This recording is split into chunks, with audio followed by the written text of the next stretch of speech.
Baik, Assalamualaikum warahmatullahi wabarakatuh. Mohon maaf, kita baru mulai lagi untuk melanjutkan 2 pertemuan yang belum. Jadi mungkin minggu depan kita akan final, atau mungkin 2 minggu depan kita akan final test.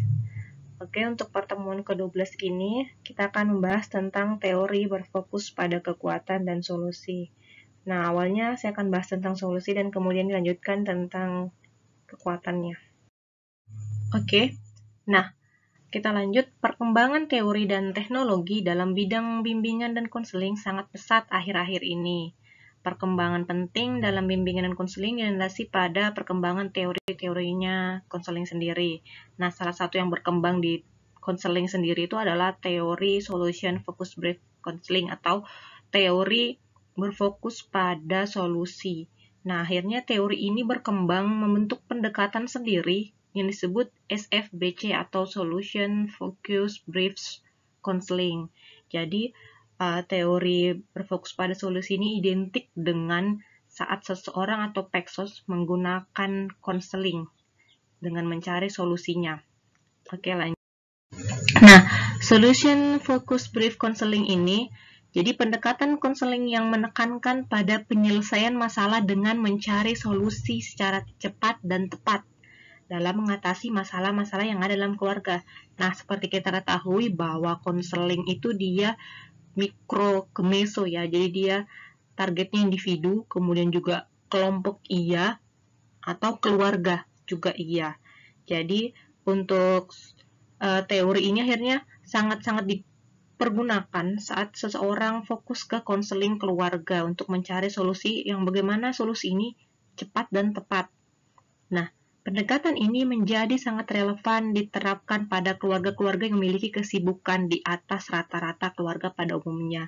Jadi kenapa akhirnya konsep ini, pendekatan ini atau teori ini berkembang? Karena seperti kita ketahui sekarang itu semua pada sibuk kerja, sehingga teori ini sangat cocok digunakan kepada keluarga-keluarga yang memang sangat sibuk dan akhirnya membutuhkan solusi yang cepat dan tepat saat dia mengalami masalah. Nah, di sini dijelaskan sehingga waktu yang dimiliki untuk berkomunikasi sangat terbatas. Makanya ada si teori ini yang mendukung konseling Peksos. Nah, penerapan konseling dengan pendekatan ini menjadi tantangan bagi setiap konselor, terkhusus Peksos, karena menuntut pemikiran cepat dan tepat dalam menghadapi dinamika permasalahan yang ada pada sebuah keluarga. Nah, akan tetapi akan langsung terasa manfaatnya bagi pengentasan sebuah masalah keluarga. Nah, kalau mau dibilang apa ya, ini kayak bisa apa enggak ya seorang peksosnya, karena memang peksosnya harus banyak pengetahuan, pengalaman, serta ide-ide atau inovasi-inovasi, opsi-opsi penyelesaian masalah, karena dia harus memberikan solusi secara cepat dan tepat sesuai dengan permasalahan yang dihadapi keluarga. Oke, jadi intinya pendekatan berfokus pada solusi ini lebih memfokuskan bagaimana masalah klien atau disebut sini keluarga bisa diatasi dan kurang memperhatikan sejarah masa lalu klien. Jadi pendekatan ini tuh tidak melihat lagi tentang kira-kira masalahnya dia kenapa di masa lalu, atau kayak kita tidak melihat lagi perkembangan dia waktu kecil, apakah ada masalah di tahap perkembangannya atau tidak. Kita akan fokus ke masa depan dan ke masalahnya sekarang, karena masalah ini harus cepat dan tepat ditangani, membutuhkan solusi yang cepat tepat. Oke, O'Hanlon dan Weiner Davis tidak peduli dengan bagaimana permasalahan yang muncul atau bagaimana mereka dipertahankan, tetapi hanya peduli dengan bagaimana masalah itu dapat dipecahkan. Jadi, teori ini fokus ke masa depan, fokus ke saat ini, kira-kira bagaimana cara mengatasi masalah keluarga ini. Tidak fokus lagi dengan masa lalunya seperti apa gitu. Karena dengan membuat gambaran dari apa yang mungkin akan dilakukan untuk meningkatkan kesadaran akan potensi mereka dan berusaha mengubah sudut pandang dan tindakan klien sehingga mereka dapat menemukan solusi. Jadi si penemu teori ini memandang bahwa kalau si klien punya masalah atau keluarga punya masalah, ayo fokus saja kita lihat masalah ini seperti apa, terus kira-kira kekuatannya yang dimiliki keluarga ini apa? Yang akan menjadi solusi sehingga dia akan menjadi sadar, kemudian akan menyelesaikan masalahnya atau mengubah sudut pandangnya dan bertindak untuk menyelesaikan masalahnya dan menemukan solusi yang tepat. Oke, bagi orang-orang konstruksionisme sosial, realitas atau kenyataan didasarkan pada penggunaan bahasa dan umumnya merupakan fungsi situasi di mana orang-orang itu sendiri tinggal. Jadi, orang-orang yang menganggap bahwa apa-apa itu bisa terbentuk berdasarkan budayanya atau bahasanya, menyatakan bahwa kenyataan itu merupakan fungsi situasi di mana. Contohnya, ketika seseorang merasa depresi, maka seketika dia akan mendepresikan atau dia diadopsi bahwa dirinya sedang depresi. Ketika dia depresi, mengenali adanya perilaku yang berlawanan dengan depresi tersebut. Contoh. Oke, kita lanjut. SFBC ini mempunyai asumsi-asumsi bahwa manusia itu sehat, mampu atau berkompeten, memiliki kapasitas untuk membangun, merancang, ataupun mengkonstruksikan, membentuk solusi-solusi sehingga individu tersebut tidak terus-menerus berkutat dalam problem-problem atau masalah-masalah yang sedang ia hadapi. Jadi menurut SFBC itu, seseorang itu punya kemampuan untuk menyelesaikan masalahnya, untuk mencari solusinya.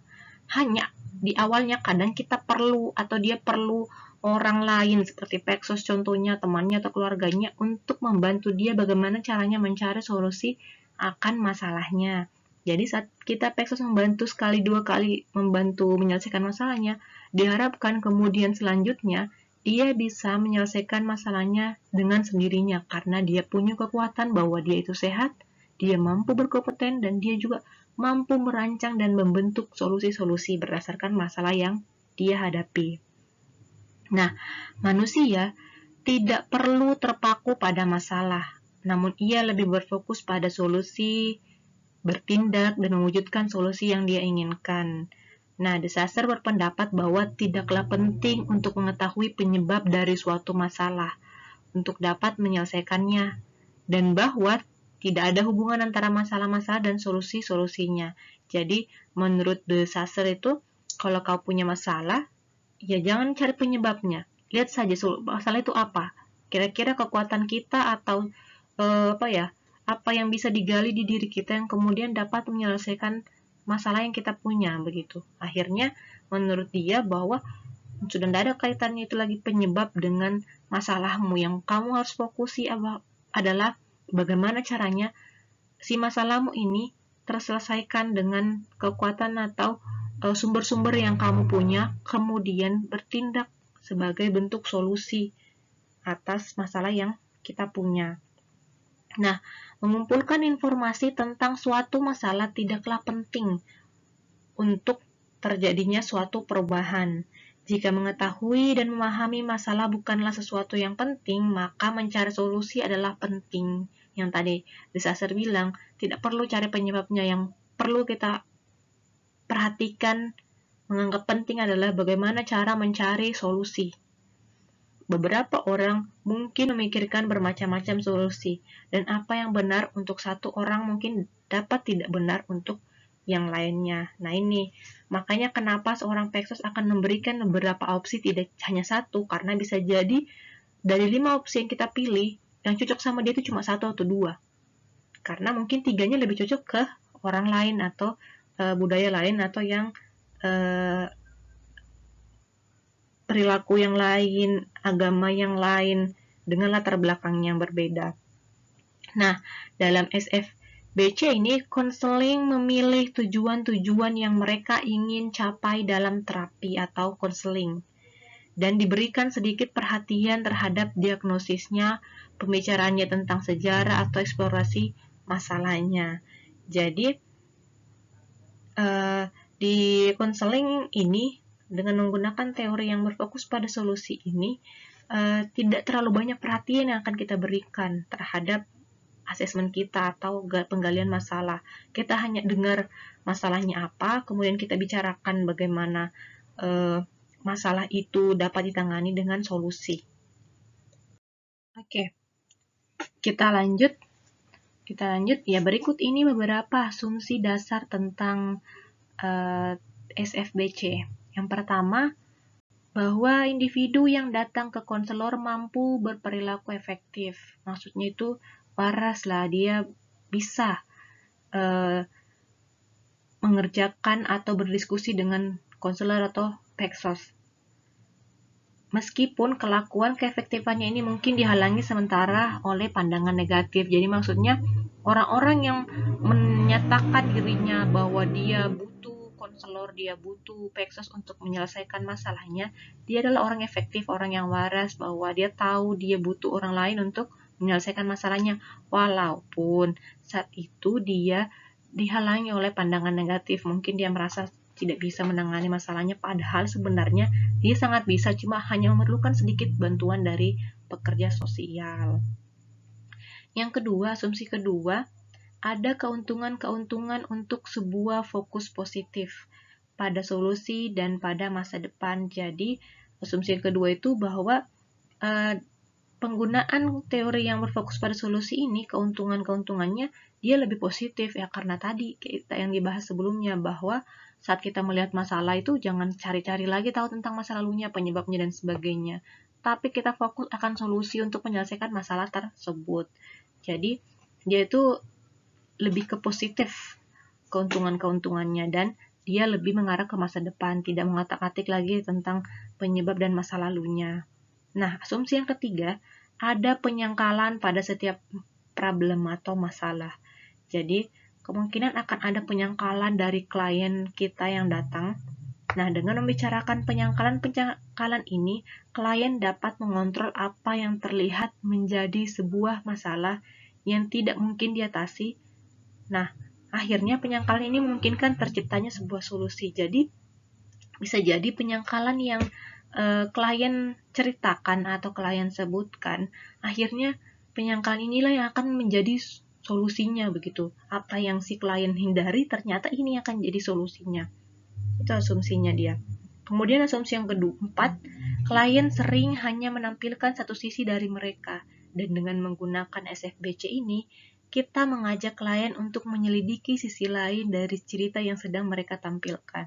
Jadi bisa jadi klien ini akhirnya tidak terlalu ingat atau tidak terlalu memperhatikan bahwa dia punya kekuatan lain, atau dia bisa menyelesaikan solusinya, tapi dengan cerita dengan kita tentang masalahnya dan kira-kira solusi apa yang cocok, kita akhirnya bisa melihat bahwa oh, ini klien ternyata bisa menyelesaikan solusinya dengan kekuatan yang dia punya atau sistem sumber yang dia punya. Kemudian yang kelima, perubahan kecil. Cara untuk mendapatkan perubahan yang lebih besar, setiap masalah dipecahkan sekali dalam satu langkah. Jadi, si SFBC ini, dia pelan-pelan tapi pasti. Pelan-pelan satu-satu menjadi banyak. Jadi, dia perubahannya kecil-kecil nanti akan menjadi perubahan yang besar. Jadi, harus step by step, karena memang standarnya konseling itu bisa 8 kali pertemuan, itu standar. Harusnya malah lebih. Jadi, konseling itu tidak, jadi seseorang saat kita ngobrol tidak bisa dibilang kita lagi konseling kalau cuma 1 kali pertemuan, itu tidak sesuai dengan standar dari konseling sendiri. Oke, untuk asumsi yang keenam, klien yang ingin berubah mempunyai kapasitas untuk berubah dan mengerjakan yang terbaik untuk membuat suatu perubahan itu terjadi. Jadi, akhirnya asumsi yang keenam ini menyadarkan si klien bahwa dia punya kapasitas, dia punya kemampuan untuk berubah. Dan akhirnya dia akan berusaha melakukan itu dengan sebaik mungkin agar perubahan atau solusi bisa tercapai. Nah, untuk asumsi yang ketujuh, klien dapat dipercaya pada niat mereka untuk memecahkan masalah. Jadi kita akhirnya percaya klien, dia mampu, dia bisa. Nah, tiap individu adalah unik, dan demikian juga untuk tiap-tiap solusinya. Jadi perlu banget kita ingat nilai Paxos. Kita tahu bahwa manusia itu unik. Jadi, kita tidak bisa menyamakan solusi yang sudah pernah kita berikan kepada klien sebelumnya dengan klien ini. Jadi, perlu kita lihat masalahnya apa, kita lihat lagi latar belakangnya, dia suku apa, agama apa, dia di keluarganya bagaimana. Jadi kita berikan solusi yang cocok dengan dia, jangan sampai solusi yang dulu kita punya kita kasih ke klien kita sekarang ternyata bertentangan dengan agamanya atau mungkin bertentangan dengan sukunya. Nah, itu jangan. Jadi kita perlu ingat bahwa manusia itu unik, bahwa manusia itu berbeda-beda, tidak sama. Jadi solusinya juga beda-beda. Bisa jadi kita kasih solusi A ke keluarga A, ke keluarga B ini kita buat solusi lain. Solusi B atau C, bahkan kita kombinasi solusi B dan A. Oke.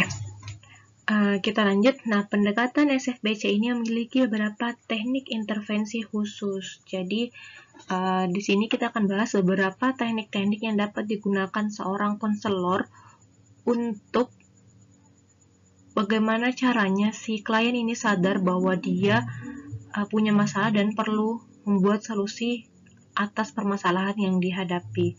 Nah, intervensi khusus yang pertama itu adalah pertanyaan pengecualian atau exception question. Jadi, kita akan memberikan pertanyaan-pertanyaan untuk mengarahkan si klien pada waktu ketika masalah tersebut tidak ada. Jadi, kita akan memberikan pertanyaan kayak, jika ini tidak terjadi, jika masalah ini tidak terjadi, seperti contohnya, jika perceraian Bapak atau Ibu ini tidak terjadi, apa yang akan Bapak atau Ibu lakukan kepada istri atau suami? Ini adalah bentuk pertanyaan-pertanyaan yang kita berikan saat masalah tersebut tidak ada atau belum terjadi. Nah, eksplorasi ini mengingatkan konseli bahwa masalah-masalah itu tidak semua susah dan tidak selamanya ada. Jadi, bisa jadi dia akan cerai ini, kalaupun jadi hanya sekali ini, jangan sampai dia bercerai kedua kalinya. Jadi tidak selamanya atau setiap hari dia akan dapat masalah perceraian, tidak semua masalah itu susah. Jadi dia akan menjawab pertanyaan si konselor itu saat ditanya bagaimana jika belum terjadi. Mungkin dia bilang dia akan mengajak istrinya berlibur atau membelikan tas bagus atau memperbaiki hubungan. Nah, di situ dia akan sadar bahwa dia bisa mencari solusi bagaimana untuk memperbaiki hubungan dengan istrinya agar tidak terjadi perceraian dengan kesadaran tadi bahwa sebenarnya yang dia perlu lakukan adalah ini. Karena pertanyaan yang tadi kita berikan kepada si klien merupakan pertanyaan yang hanya klien yang bisa tahu bagaimana cara menyenangkan istrinya atau suaminya agar tidak bercerai. Makanya dia menjawab berlibur dan membelikan tas. Bisa jadi dia tahu istrinya sangat suka atau koleksi tas. Dia tahu istrinya sangat suka berlibur, makanya dia ingin cerai karena sangat sibuk sehingga kurang waktu. Jadi kita akan memberikan pertanyaan-pertanyaan yang kira-kira menyadarkan dia bahwa oke, ternyata hal ini yang perlu saya lakukan, hal ini yang belum saya lakukan, sehingga masalah ini terjadi seperti yang tadi. Oke, kita lanjut. Yang kedua dengan pertanyaan keajaiban atau miracle question. Nah, meminta si klien untuk mempertimbangkan bahwa suatu keajaiban membuka suatu tempat atau kemungkinan-kemungkinan di masa depan. Jadi kita harus meyakinkan dan meminta klien untuk mempertimbangkan kemungkinan-kemungkinan yang dapat terjadi yang menurutnya tidak mungkin atau sulit terjadi, seperti itu.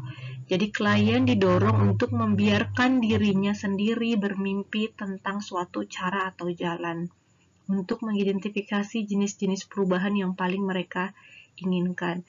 Jadi konselor sini atau kita di sini, Pexos di sini akhirnya memberikan kesempatan kepada klien untuk kira-kira berpikir apa yang mungkin akan dilakukan. Walaupun yang menurut dia itu tidak mungkin, tetap harus dia utarakan atau dia tulis yang bisa jadi kemungkinan yang dianggap tidak mungkin ini akan menjadi sesuatu solusi yang baik ke depannya. Nah, pertanyaan ini memiliki fokus masa depan di mana klien dapat mulai untuk mempertimbangkan kehidupan yang berbeda yang tidak didominasi oleh masalah-masalah masa lalu dan sekarang ke arah pemuasan hidup yang lebih di masa mendatang. Jadi, pertanyaan keajaiban ini lebih ke kira-kira masa depan seperti apa, kira-kira kedepannya baiknya seperti apa. Contohnya mungkin keluarga ini bermasalah karena ada salah satu yang mandul atau tidak bisa hamil mungkin atau menghamili, sehingga tidak harmonis hubungan keluarganya. Nah, bisa jadi salah satu dari kedua orang ini akan berharap atau memungkinkan punya anak. Nah, mungkin tidak bisa secara sekaligus punya anaknya dengan berdua, mungkin dengan metode bayi tabung atau dengan mengadopsi anak. Nah, itu adalah keajaiban-keajaiban yang dimaksud, memungkinkan terjadi di masa depan dengan harapan yang menurut dia mungkin tidak mungkin terjadi seperti itu. Oke. Yang ketiga yang namanya pertanyaan berskala atau scaling question. Nah, scaling question ini memungkinkan konseli untuk lebih memperhatikan apa yang mereka telah lakukan dan bagaimana mereka dapat mengambil langkah yang akan mengarahkan pada perubahan-perubahan yang mereka inginkan. Jadi, di sini maksudnya yang scaling itu ada pertanyaan yang akhirnya memiliki angka 1-5 contohnya. Jadi, konselor menggunakan scaling question ketika perubahan dalam pengalaman seseorang tidak dapat diamati dengan mudah. Contohnya, kita ingin melihat perasaan si klien atau istrinya seperti apa, moodnya atau suasana hatinya suaminya seperti apa, komunikasinya seberapa sering. Nah, kita akan memberikan kayak questionnaire. Contohnya, dalam sehari komunikasi berapa kali? Kita bikin kotak pertama, A mungkin 1 kali, B 2 kali, C 3 kali, D 4 kali, dan E 5 kali. Nah, saat si klien menjawab 5 kali, berarti komunikasinya sudah semakin membaik. Atau dia jawab 1 kali, berarti komunikasinya masih sangat-sangat kurang baik. Karena kita sangat butuh pertanyaan-pertanyaan scaling ini saat kita tidak bisa berada dalam satu frame atau tidak bisa 24 jam bersama si keluarga yang bermasalah ini. Kenapa? Karena kita perlu tahu bagaimana perkembangan dari perasaan atau suasana hati atau komunikasi dari mereka, tapi karena kita tidak berada di situ untuk melihatnya langsung atau ini sulit diamati karena kita tidak 24 jam bersama klien, akhirnya kita memberikan dia pertanyaan dengan skala atau range angka yang dapat dia akhirnya tuangkan dalam jawabannya. Jadi kita juga bisa akhirnya membuat kesimpulan, oke, kalau semakin banyak komunikasinya berarti semakin bagus, atau mungkin perasaannya sekarang bagaimana dari angka 1-5, saat 5 itu sangat baik, 1 itu kurang baik, perasaannya di angka mana? Mungkin dia jawab angka 4, berarti suasananya lagi sangat baik hatinya. Nah, perasaannya, jadi kayak begitu. Jadi kita harus punya beberapa teknik metode yang akhirnya bisa membuat klien itu memberikan jawaban dengan atau tidak menyulitkan mereka. Oke, kita lanjut. Nah, selanjutnya rumusan tugas sesi pertama atau formula first session task atau FFST. Jadi FFST ini adalah suatu format tugas yang diberikan oleh konselor kepada konseli untuk diselesaikan pada antara sesi pertama dan sesi kedua. Nah, konselor ini dapat berkata, pertemuan kita selanjutnya, saya berharap Anda dapat mengamati sehingga Anda dapat menjelaskan kepada saya sebagai konselor atau peksos pada pertemuan yang akan datang tentang apa yang terjadi pada keluarga, kehidupan, pernikahan, hubungan Anda yang diharapkan. Nah, pada sesi kedua, akhirnya si klien dapat ditanyakan tentang apa yang telah mereka amati dan apa yang mereka inginkan dapat terjadi di masa depan. Jadi, kita juga bisa membuatkan dia beberapa tugas di saat sesi pertemuan pertama atau kedua, contohnya seumpama kasus perceraian. Nah, di tugas-tugas ini kita akan lihat bagaimana respon istri saat suami pulang di rumah, atau berapa kali istri tersenyum, berapa kali istri menyapa, berapa kali istri memasak. Jadi pertanyaan-pertanyaan ini akan menjadi bekal si klien saat kita akan lakukan pertemuan selanjutnya. Akan kita tanya bagaimana hasil pengamatan dari si klien. Jadi terkadang klien ini acuh tak acuh atau mengabaikan keluarganya di rumah sehingga kurang harmonis begitu. Jadi terkadang dia kurang sadar bahwa masalah itu bisa jadi berada di dia, cuma karena dia kurang memperhatikan, akhirnya dia merasa bahwa masalah itu terjadi di antara sebaliknya orang lain atau anaknya atau istrinya. Setelah dia mati, ternyata respon keluarganya seperti ini, dan akhirnya dia tersadar responnya begini karena bisa jadi dia juga pulangnya selalu telat, kemudian jarang makan di rumah, atau mungkin suaminya juga kurang menyapa, kurang kasih sayang, perhatian, akhirnya respon keluarganya juga akhirnya seperti itu. Jadi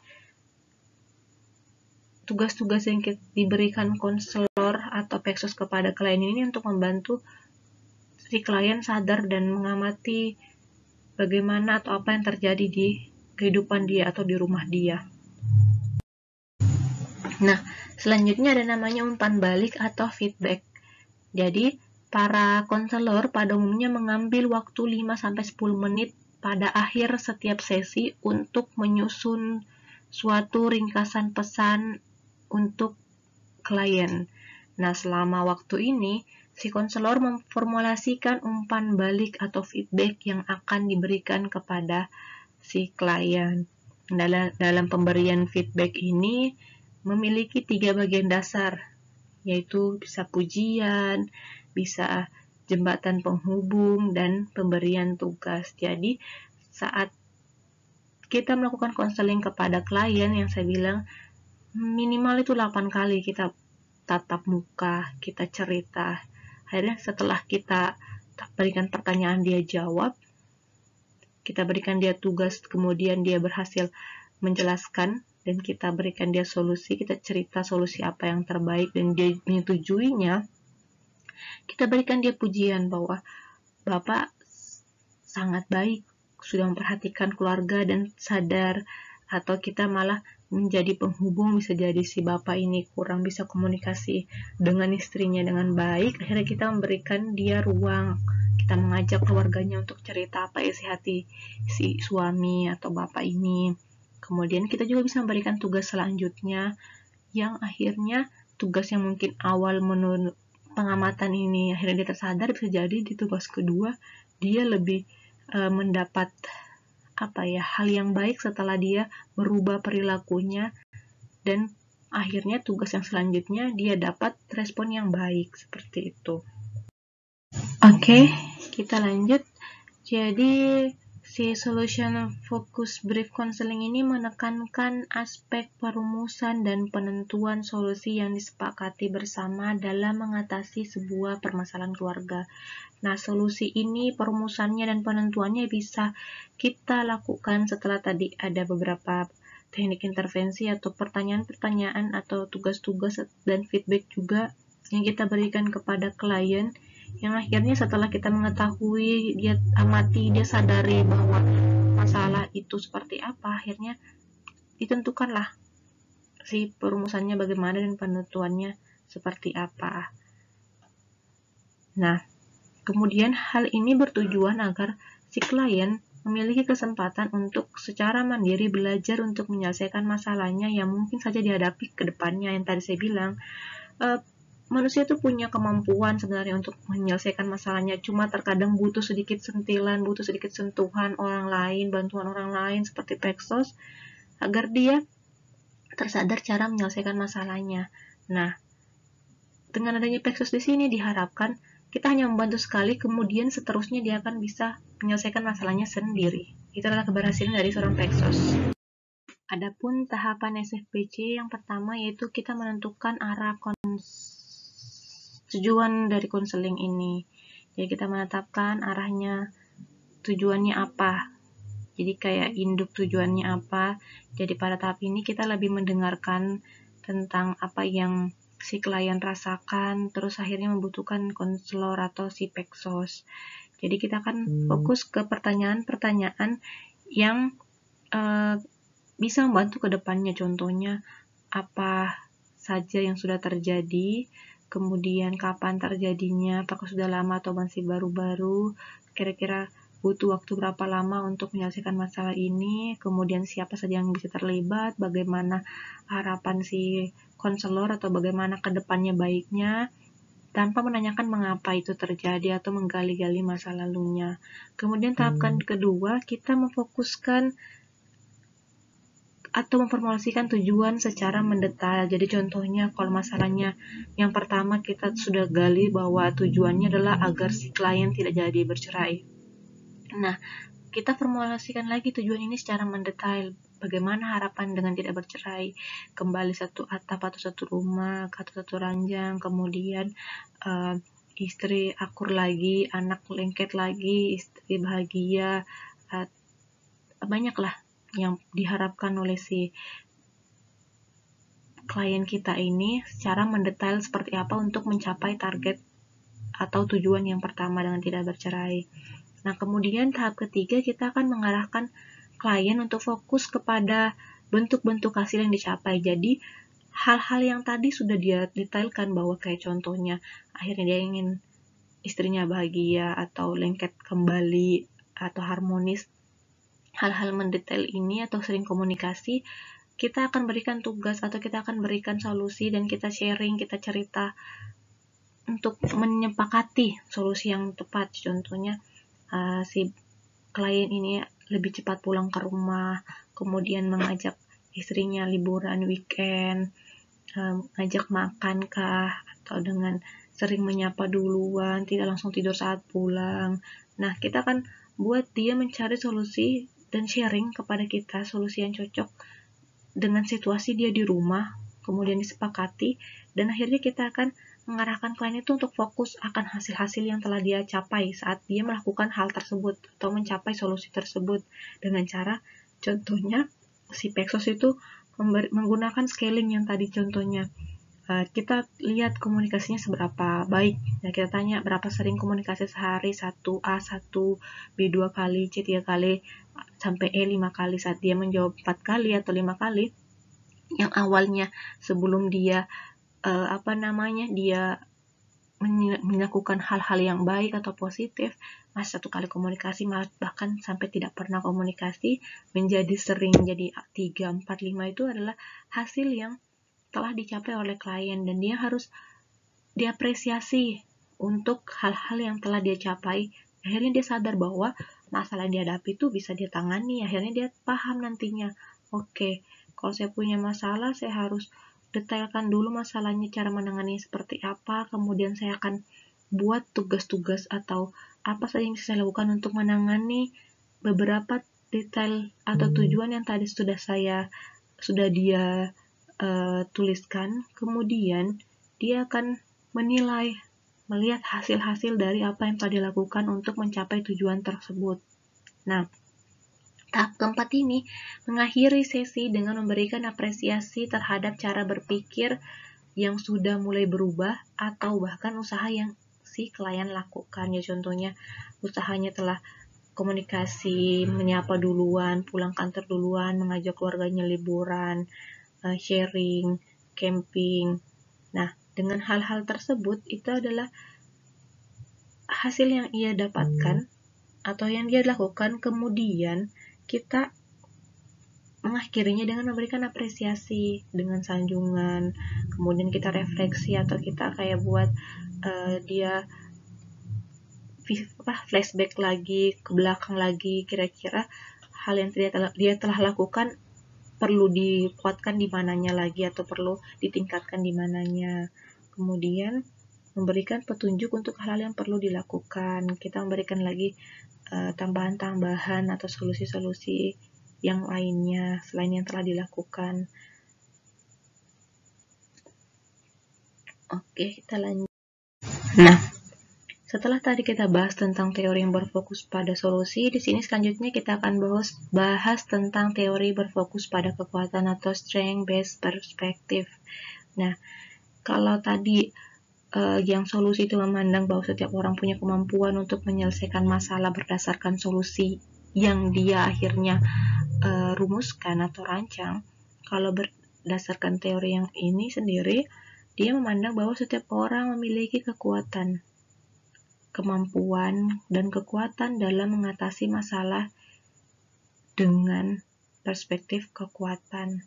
Jadi, strength-based perspective ini menjadi salah satu dasar bagi prakteknya seorang Pexos atau konselor atau konseling. Nah, seseorang dengan pendapat strength-based perspective ini adalah salah satunya adalah Celebi dalam Kroger. Jadi, dia mengatakan bahwa good basic social work practice. Jadi, praktek pekerja sosial itu yang dasarnya itu yang baik itu adalah dengan melihat kekuatan dari klien. Jadi hal ini membuat klien percaya bahwa ia memiliki kekuatan. Karena pada hakikatnya kekuatan dimiliki oleh setiap manusia. Contohnya kayak tadi, kekuatan untuk merancang dan juga membentuk, merumuskan solusi atas masalah yang dia miliki. Nah, Celebi ini mengungkapkan bahwa memahami setiap orang memiliki aset atau sumber atau kekuatan eksternal dan internal dari luar dan dari dalam, kompetensi dan sumber daya menjadi bagian wajib dari perspektif kekuatan. Jadi, teori yang berfokus pada kekuatan ini menekankan bahwa seseorang itu punya sumber-sumber yang dapat dia gali baik dalam dirinya maupun dari luar dirinya. Nah, hal ini dapat dijadikan sebagai sumber kekuatan dalam penyelesaian masalah si klien dengan mengembangkan aset atau sumber-sumber yang bisa meningkatkan kepercayaan dan harapan dalam penyelesaian masalah klien. Nah, untuk teori yang berfokus pada kekuatan ini menganggap bahwa setiap orang mempunyai sumber daya dan kapasitas untuk mengembangkan kehidupan mereka yang belum dimanfaatkan. Jadi, orang-orang di sini biasanya klien yang datang kepada si konselor atau Pexos ini, dia belum sadar, dia belum paham cara mengembangkan potensi-potensi yang dia miliki baik dalam diri maupun yang ada di luar. Dia belum menggali penuh tentang apa yang dia sudah miliki. Makanya teori ini menganggap bahwa setiap orang itu punya kekuatan-kekuatan atau sumber-sumber yang dapat dia manfaatkan untuk menyelesaikan masalahnya, tapi dia hanya belum sadar saja.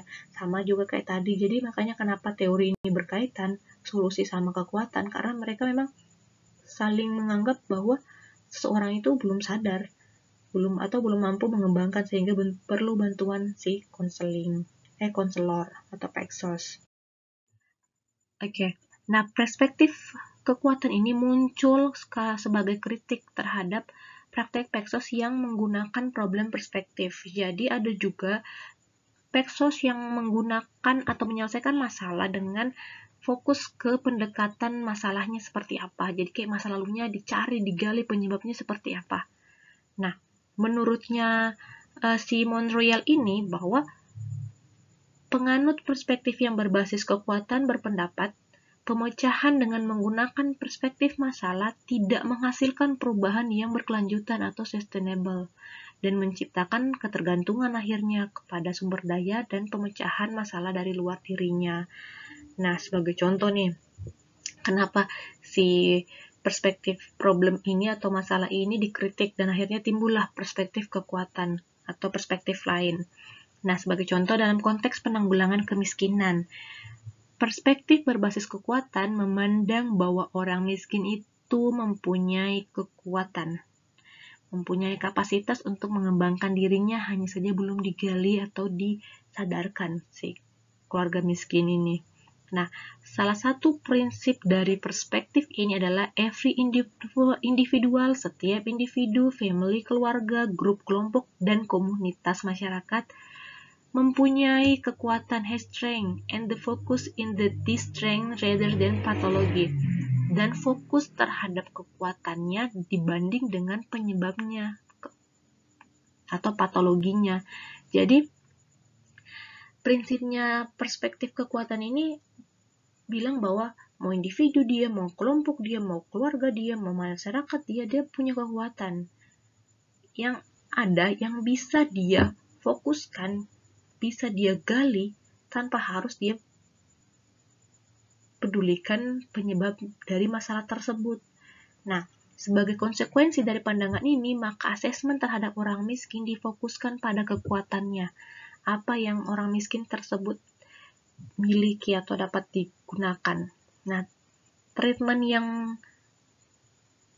dilakukan tentunya difokuskan pada pendayagunaan kekuatan-kekuatan yang ada pada orang miskin sebagai tindak lanjut dari hasil asesmen. Jadi, pada perspektif kekuatan si orang miskin ini, kita lihat apa yang dapat menjadi atau penolong dari dalam dirinya. Bisa jadi mungkin dia rajin, atau dia bertekad, dia disiplin. Kemudian kita gali lagi dari luar, oh dia punya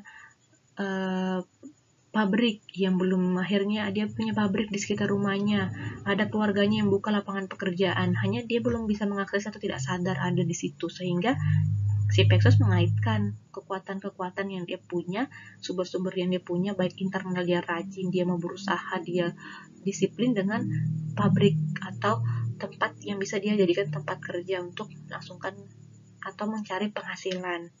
Nah, hal ini berbeda saat kita menggunakan atau menggunakan treatment atau perspektif problem atau perspektif masalah yang terfokus pada penanggulangan masalah atau mengatasi kekurangan yang ada pada orang miskin sebagai tindak lanjut dari hasil asesmen. Jadi, kalau yang problem perspektif ini kita akan fokus kira-kira penyebabnya orang masalah ini apa. Oh, karena dia pendidikannya rendah. Oke, kita harus berikan dia pendidikan. Nah, seperti itu. Kalau kita pakai perspektif yang kekuatan, kita akan lihat, oh pendidikannya rendah, tapi dia rajin. Ternyata dalam diri dia rajin, dia disiplin. Nah, bisa saja dia dapat kerja. Seperti kita ketahui, pendidikan itu bukan jalan satu-satunya orang bisa dapat pekerjaan atau jalan terbaik, karena ada beberapa yang sukses tanpa kayak Bu Susi, cuma tamat SMP SMA tuh dia jadi menteri. Jadi kita harus melihat potensi yang ada dalam dirinya, bukan kita melihat penyebabnya. Nah, artinya perbedaan perspektif tentang kemiskinan ini akan berdampak adanya perbedaan fokus asesmen antara keduanya saat menggunakan perspektif masalah dan juga perspektif kekuatan. Perbedaan fokus asesmen akan berdampak pada perbedaan juga fokus treatmentnya atau pemecahan masalahnya. Jadi, seorang Pexos yang menggunakan perspektif masalah atau penyebab masalah dengan yang menggunakan perspektif kekuatan atau menggali kekuatan dari klien, itu akan berbeda intervensi ke depannya atau apa yang perlu dilakukan ke depannya. Oke, kita lanjut. Nah, ini dia contoh tools atau alat yang dapat digunakan seorang konselor atau pekerja sosial untuk menggali kekuatan yang ada pada kliennya. Nah, ini namanya toolsnya Celebi, penemu dari teori ini. Di sini ada namanya Celebi Strength and Barriers atau kekuatan dan rintangan. Di sini dibahas kekuatan rintangan dan juga internal dan eksternal. Jadi, untuk internalnya, di kekuatannya usia produktif, berarti usianya masih bisa bekerja, berfungsi fisik normal, berarti tidak disabilitas, dia rajin, disiplin. Nah, rintangannya dia gelisah, mudah gelisah. Itu yang ada dalam dirinya internalnya. Nah, untuk dari luarnya atau eksternalnya, kekuatannya mendapat perhatian dari istri, ada dukungan dari istri, kemudian ada dinas ketenagakerjaan dan transmigrasi di situ ternyata yang bisa membantu dalam memberdayakan masyarakat, atau bisa dikaitkan dengan si klien, pelatihan apa yang bisa didapatkan kalau juga seumpama ada BLK, kemudian ada pabrik A atau mungkin atau tempat lapangan pekerjaan yang bisa dikaitkan atau diberikan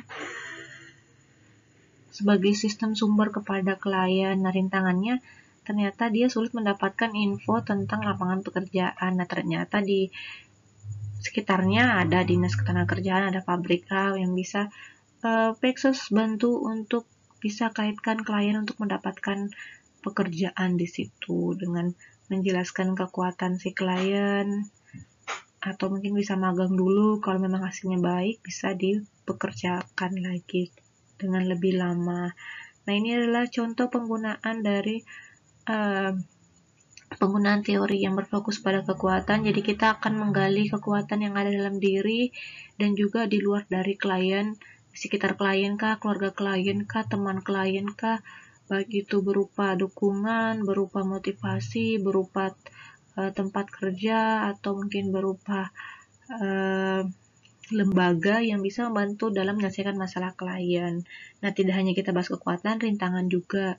Kita lihat rintangan apa yang mungkin akan didapatkan atau yang dimiliki oleh klien. Nah, sehingga rintangan ini bisa ditangani dengan kekuatan yang ada dalam diri maupun di luar klien ini. Oke, saya rasa cukup sekian. Jika ada yang ingin bertanya, silahkan ke WhatsApp. Terima kasih. Assalamualaikum.